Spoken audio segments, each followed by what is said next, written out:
Welcome to my channel, or welcome back. As the title said, this is a day in the life. This is going to be my first episode of what I'm calling business on a budget.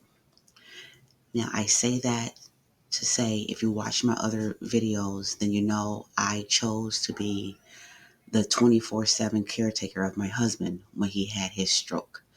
And because of that, we live on a budget.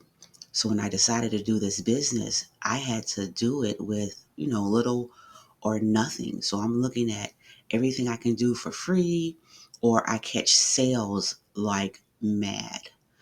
Um, and something I figured out this week was when I started this business, as I said, I went as far as doing it from the standpoint that craft shows were going to be how I did everything. But when I realized I couldn't do craft shows because of my husband, I had to switch it over to a web-based business. And I figured out last night that I can only make so much money before I start losing the money that I get for him.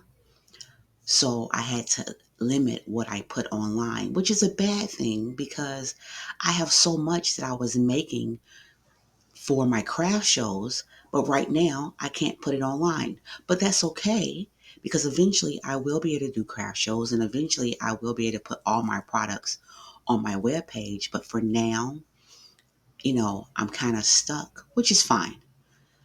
It still gives me an avenue and we'll see how that works out. But just give me an idea.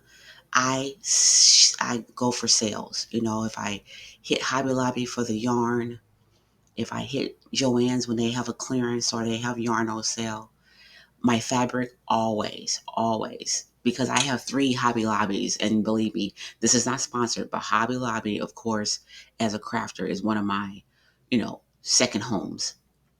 And if I go there and I see a bundle of fabric that they might have on clearance, I will literally drive to the other 2 Hobby Lobbies and get what they have in stock for the same reason. Because if one Hobby Lobby has it on clearance, then they all do. And I just want to see if they have it and I can get as much as I can at that time. Like I said, my yarn, my materials, anything that I need, I'm figuring out how to either get it for free or do it on a budget. So I watch a lot of videos and I know how to make my tags at home, my labels at home, and all that stuff. But I got to do everything in increments, in a little here or a little there. Like I'm waiting to get my printer and shipping label machine in a later couple months, just because I want to make sure I have all the product I want to have first before I spend that big chunk of money on something that I might get lucky. And I'm hoping in November I'll catch a lot of stuff on Black Friday sales. Can't wait to know for November. So I'm hoping I catch my printer and my thermal printer on during the Black Friday sales. But technically, this was just an intro to my episodes as far as my business on a budget. I would go in depth in later videos what I've done or the products I've made, but I just kind of wanted this to be the intro. So thank you for taking the time out to watch this channel and watch this intro. Please remember, like, follow, subscribe, and as always, dare to be different.